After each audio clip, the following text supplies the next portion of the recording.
Narxi qulay parvoz qidirib yurgan bo'lsangiz, xuddi shunaqasi mana bugun sotuvda.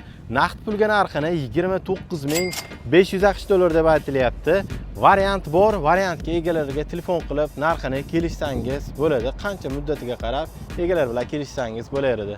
Endi parvoz bilan tanishtirib o'tib ketaman. 2000-yilda ishlab chiqarilgan Volvo FH 440 ot kuchiga ega mexanika korobkada salon ichki holatlarini ham videoda ko'rsatib o'tib ketaman. Ko'rishingiz mumkin.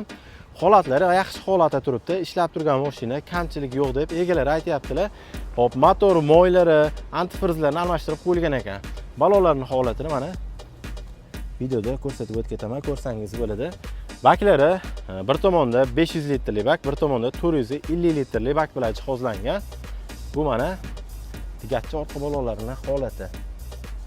Persepa 1998-yilda ishlab chiqarilgan ekan. Kubasi jami 120 kubani tashkil etadi. Agar parvozga qiziqqan bo'lsangiz, egalar nomerini videoning pastida yozib qoldiraman.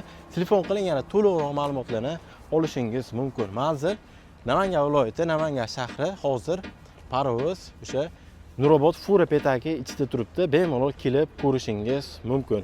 Bu videoni mana shunaqa qulay narxda parvoz qidirib yurgan tanishlaringizga jo'natib qo'ysangiz, siz sababchi bo'lib arzon narxda mana shu parvoz egasi bo'lishi mumkin. Hammaga rahmat.